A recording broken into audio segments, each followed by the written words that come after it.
दोस्तों, आज की कहानी आपको सोचने पर मजबूर कर देगी। अक्सर हम कई मौकों पर कुत्तों का नाम लेकर मिसाल दिया करते हैं। किसी को गाली देते हैं तो कुत्ते का नाम जुबान पर आ ही जाता है। गाली आदमी को देते हैं पर नाम कुत्ते का बदनाम होता है। क्या कुत्ता इतना गया गुजरा जीव है? हमने उसे कभी खिलाने पिलाने के बारे में तो नहीं सोचा, चाहे कितने ही दिन से भूखा हो, द्वार पर पड़ा रहे, लेकिन हमें कभी उसका नाम इस्तेमाल करने में शर्म नहीं आती। आपसे निवेदन है, 5 मिनट का समय निकालकर इस कहानी को जरूर सुन लेना, शायद आपकी सोच बदल जाए। एक समय की बात है, एक गांव में रमेश नाम का लड़का रहता था। वह बहुत परेशान था। वह बस यही सोचता रहता था कि मैंने पिछले जन्म में ऐसा कौन सा पाप किया था जो मुझे इस जन्म में भुगतना पड़ रहा है। एक दिन उसे पता चलता है कि गांव से कुछ दूरी पर एक साधु रहते हैं जो सबकी समस्या सुनते हैं। अगले दिन रमेश उस साधु से मिलने के लिए निकल गया। वहां पहुंचकर रमेश ने देखा कि साधु अपने आश्रम में कुछ लोगों को उपदेश दे रहे थे। तभी रमेश ने साधु को प्रणाम किया और कहा, महात्मा, मेरे मन में एक प्रश्न उठ रहा है। साधु ने कहा, भंते बिना किसी संकोच होकर पूछो, आपके मन में वह कौन सा प्रश्न उठ रहा है? तब रमेश ने कहा, गुरुदेव, मैं ये जानना चाहता हूँ कि कुत्ते को एक टुकड़ा रोटी खिलाने से मनुष्य को कौन सा फल मिलता है। तभी साधु ने बताया, अगर मनुष्य कुत्ते को रोटी खिलाने के 8 फायदे जान जाए तो कभी दुखी नहीं होगा। बनते कुत्ते को एक टुकड़ा रोटी खिलाने से मनुष्य को 8 फायदे होते हैं तथा जो भी मनुष्य इन फायदों के बारे में जान जाता है उसका जीवन धन्य हो जाता है और उसको जीवन में कभी दुखों का सामना नहीं करना पड़ता। जो भी मनुष्य पृथ्वी लोक पर कुत्ते को एक टुकड़ा रोटी खिलाता है उसे 8 फायदे होते हैं और वह जीवन भर सुखी रहता है और उसे मृत्यु के बाद मोक्ष की प्राप्ति होती है। साधु ने कहा, भंते, तुम्हें एक कहानी सुनाता हूँ, ध्यान से सुनना, फिर तुम्हें सब पता चल जाएगा। एक समय की बात है, एक काले रंग का कुत्ता था। वह बहुत ही लाचार था और भूखा प्यासा था। वह गाँव में के घर घर जाता परंतु उसे कोई भी व्यक्ति रोटी का एक टुकड़ा भी नहीं देता था। वह भूख के मारे इधर उधर घूमता रहता। एक दिन वह गाँव के एक बाहर नदी के किनारे एक ऋषि के आश्रम पहुँच गया और ऋषि से कहने लगा, हे मुनिवर, मुझे लगता है आप बहुत ही विद्वान तथा ज्ञानी है, इसलिए मैं भूखा प्यासा आपके पास आया हूँ। कृपा करके आप मुझे एक टुकड़ा रोटी दे दीजिए जिसे मैं खाकर अपनी भूख को शांत कर लूँ। तभी वह ऋषि कहते हैं, हे स्वान, क्या तुम्हें गांव में एक टुकड़ा रोटी का किसी ने नहीं दिया जिसे तुम खाकर अपनी भूख मिटा सको? वह कुत्ता ऋषि से कहता है, हे मुनिवर, मैं आपको क्या बताऊँ, आप मेरी बातों पर विश्वास नहीं करोगी। तभी वह ऋषि कहते हैं, स्वान, तुम बताओ, तुम्हारी बातों पर मैं विश्वास अवश्य करूंगा, मुझे तुम बहुत ही लाचार दिखाई पड़ते हो। तभी वह कुत्ता कहता है, ठीक है मुनिवर, मैं आपको अपनी आप बीती बताता हूँ। कुत्ता ऋषि से कहता है, हे मुनिवर, दुनिया के लोगों, हम पर रहम करो। हमारा कोई घर नहीं होता, कोई आसरा नहीं होता, कमा का खाना हमें नहीं आता, हमें वस्त्र भी पहनने का ज्ञान नहीं है, इसीलिए सर्दी गर्मी और बरसात में हम ऐसे ही घूमते रहते हैं। हमें पढ़ना लिखना भी नहीं आता मुनिवर, आपकी तरह हमें अनुशासन नहीं आता, हमें आपकी तरह बोलना नहीं आता, ये हमारा दुर्भाग्य ही समझिए। परंतु हमें आपकी तरह भूख भी लगती है, चोट लगने पर हमें आपकी तरह पीड़ा भी होती है, हमें आपकी तरह रोना भी आता है। बस इन्हीं 3 कामों में हम आपकी बराबरी करते हैं, इसलिए हम पर दया दिखाए हमें और कष्ट मत दीजिए। ईश्वर ने तो हमें वैसे भी कष्ट देकर ही भेजा है, ऊपर से आप लोग हमें परेशान करते हैं। हम आपकी तरह मनुष्य नहीं है, हम पराधीन जीव हैं। जब हमारा जन्म हुआ उस समय हमारी आंख कान बंद थे, कह नहीं सकते थे कि उस समय आपके जन्म पर जैसे नाच गाना होता है, बाजे बजते हैं, खुशी मनाई जाती है, हमारे जन्म पर भी यह सब हुआ होगा। हमारे जन्म पर किसने खुशी मनाई होगी? हम जिस बिछौना पर थे वह रुई का नर्म तो था, सर्दी बिल्कुल नहीं थी। मैं मन में सोच रहा था कि किसी बड़े घर में पैदा हुआ हूँ, लेकिन जब हमारी आंख खुली तो मैंने देखा कि हमारी माँ, जिसे आप लोग कुटिया बोलते हो, वह अपने 5 बच्चों को छाती से चिपका कर एक राख के ढेर में पड़ी थी। हम 5 भाई थे, बाकी 4 भाई तो लाल और बुरे रंग के थे, मैं अकेला ही काले रंग का था, सबसे छोटा मैं ही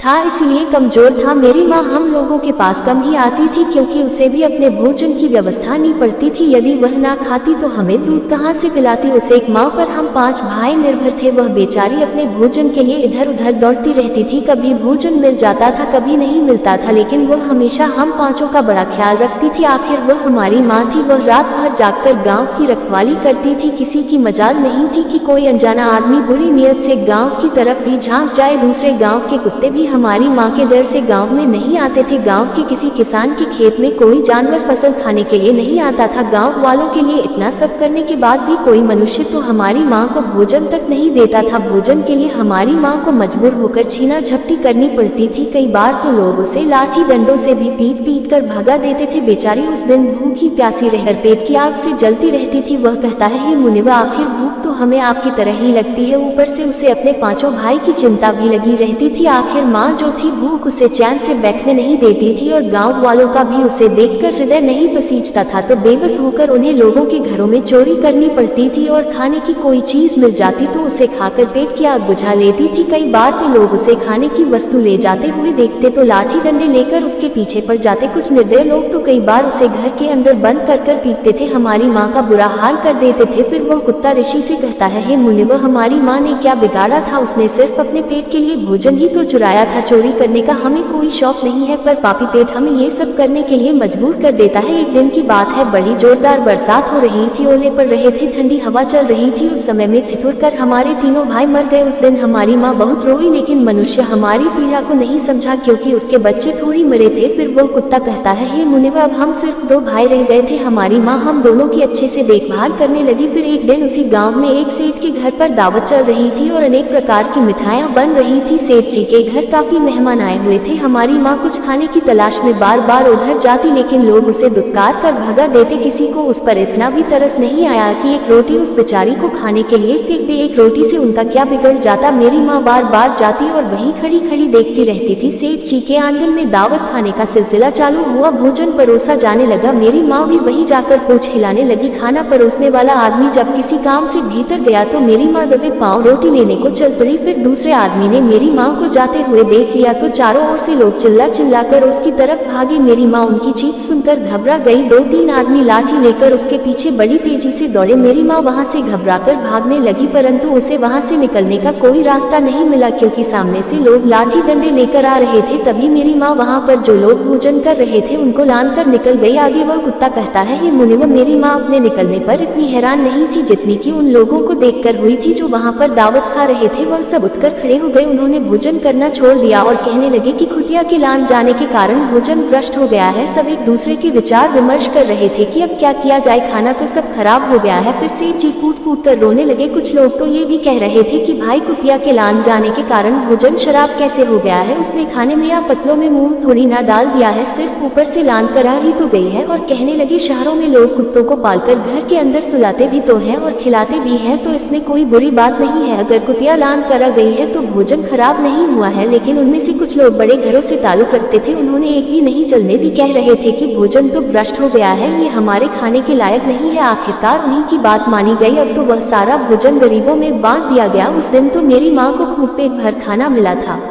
ऐसा सुख उसने जीवन में कभी नहीं पाया था, लेकिन वह सुख उसके लिए बड़ी मुसीबत बन गया। वह भोजन करके वहां आराम से लेटी थी, उतने में वैसे डंडा लेकर आया और उसे बुरी तरह से पीटने लगा, वहां से भगाने लगा और उसे वहां से भागने का कोई अवसर नहीं मिल पाया। डंडों की चोट से वह बुरी तरह से चिल्लाने लगी। माँ का विलाप सुनकर पत्थर भी पिघल जाता, पर उस हृदय को उस पर जरा भी रहम नहीं आया। वह उसे कठोरता पूर्वक पीटता रहा। माँ का वह स्वर पूरे गाँव में सुनाई दे रहा था। तब कुछ लोग आए और उन्हें समझाते हुए बोले, सेठ जी, जाने दो, भूख में तो आदमी की भी बुद्धि भ्रष्ट हो जाती है। ये तो एक पशु है, इसे अच्छे उरे का क्या ज्ञान? अब इसे मारकर आपको क्या मिलेगा? जो होना था सो हो गया। लोगों को समझाने के बाद उसने हमारी माँ को पीटना बंद किया। फिर बड़ी मुश्किल हालत में वह हमारे पास आए। माँ ने आकर सारी कहानी हम दोनों भाइयों को सुनाई। हमने सोचा कि कितना कष्ट भरा है हम कुत्तों का जीवन। आदमी एक रोटी के टुकड़े के बदले एक चोर को जितना पीटता है बेकार है। ऐसे लोग जो लोगों की पीड़ा को नहीं समझते। वह कुत्ता कहते हैं, हे मुनिवर, एक दिन की बात है, उसी गाँव के बाहर एक ब्राह्मण आकर ठहरा हुआ था। उसने अपने भोजन के लिए एक जगह चूल्हा बनाया और उस पर दाल बनाने के लिए रख दी। उसके बाद आटा गूंद कर रख दिया। वह वहीं पास के कुएं में पानी लेने के लिए चला गया। इधर कहीं से मेरी माँ घूमती हुई आई। उसने आटे को देखा तो सोचने लगी कि शायद आटे का कोई मालिक नहीं है। यही सोचकर वह आटे को खाने लगी। उधर उस ब्राह्मण ने कुएं के पास से देखा कि उसका आटा एक कुतिया खा रही है, तो वह बड़ा दुखी हुआ। वह बेचारा रोने लगा क्योंकि वह भी 2 दिनों से भूखा था और थका हुआ था। कुछ लोगों ने उससे कहा, अरे ब्राह्मण देवता, इस कुतिया ने तुम्हारा आटा भी बिगाड़ दिया। कल तो इसने सेठ जी की पूरी रसोई बिगाड़ कर रख दी थी। ब्राह्मण दुखी होता हुआ बोला, भाई, मुझे क्या मालूम था ये दुष्ट कुतिया मेरे आटे को खाने के लिए घात लगाकर बैठी है। ब्राह्मण ने ना आप देखा ना ताव लाठी लेकर उस कुतिया के ऊपर टूट पड़ा। माँ उस आटे को ठीक से खा भी नहीं पाई थी, पर उससे ज्यादा की उस पर लाठी बरस गई। महीनों तक मेरी माँ लड़खड़ाते हुए घूमती रही। तब उस दिन समझ में आया कि आदमी कितना खुदगर्ज है। हम उसका कोई भी कार्य करते हैं तो भी वह हमें नहीं समझता। आगे वह कुत्ता कहता है, ये मुनिवर, हमारी कमी यह है कि हम उन्हीं मतलबी इंसानों के न रहना चाहती हैं जो हमें कष्ट देता है, जो हमें प्यार से खिलाता है। हम उनके कितने काम आते हैं यह नहीं पता। उनके घर की रखवाली तो करते ही है, साथ ही साथ और भी बहुत से लाभ हैं जिन्हें मनुष्य नहीं जानता। साधु ने कहा, यदि मनुष्य कुत्ते को रोटी खिलाने के फायदे जान जाए तो अपने जीवन में होने वाले नुकसान से बच सकता है। आज मैं आपको बताऊंगा कुत्ते को रोटी खिलाने के 8 फायदे। मनुष्य को पता नहीं है कि जब भी घर में रोटी बनाई जाती है तो सबसे पहली रोटी गौमाँ की होती है और अब पिछली रोटी कुत्तों की होती है। साधु ने कहा, ऐसा ही विधान भगवान ने बनाया था, लेकिन भगवान के बनाए उस विधान को भूलकर मनुष्य अगली और पिछली स्वयं ही खा लेता है। इसका दुष्प्रभाव उसके जीवन पर पड़ता है। कुत्ता वह प्राणी है जिसको रोटी खिलाने से मनुष्य के जीवन में पड़ने वाले ग्रहों के दोष भी दूर हो जाते हैं। साधु ने कहा, कुत्ते को रोटी खिलाने का पहला फायदा, कुत्ते को रोटी खिलाने से शनि का नकारात्मक प्रभाव कम हो जाता है। शनि ग्रह जब अपनी कुदृष्टि डालता है तो हर मनुष्य बर्बाद हो जाता है। जिस व्यक्ति पर उनकी महादशा का आरंभ हो जाता है तो बने बनाए काम अपने आप बिगड़ने लगते हैं और वह मनुष्य आर्थिक तंगी का शिकार हो जाता है। उस स्थिति में व्यक्ति यदि कुत्ते को रोटी खिलाता है तो उस पर शनि का दुष्प्रभाव बहुत ही कम हो जाता है। कुत्ते को रोटी खिलाने का दूसरा फायदा, कुत्ते को रोटी खिलाने से भाग्य आपके पक्ष में हो जाता है। आपके घर के अंदर नकारात्मक शक्ति नष्ट हो जाती है। कुत्ते को रोटी खिलाने का तीसरा फायदा, कुत्ते को रोटी खिलाने से माता लक्ष्मी प्रसन्न हो जाती है और आपके घर में धन दौलत की कोई कमी नहीं रहती। कुत्ते को रोटी खिलाने का चौथा फायदा, कुत्ते को रोटी खिलाने से आपके ऊपर कर्ज नहीं चढ़ता और जो पहले आप कर्जदार हैं उससे भी मुक्ति मिल जाती है। कुत्ते को रोटी खिलाने का पांचवा फायदा, कुत्ते को सुबह शाम भोजन देने से आपका व्यापार बहुत ही अच्छे से चलता है। कुत्ते को रोटी खिलाने का छठा फायदा, कुत्ते को रोटी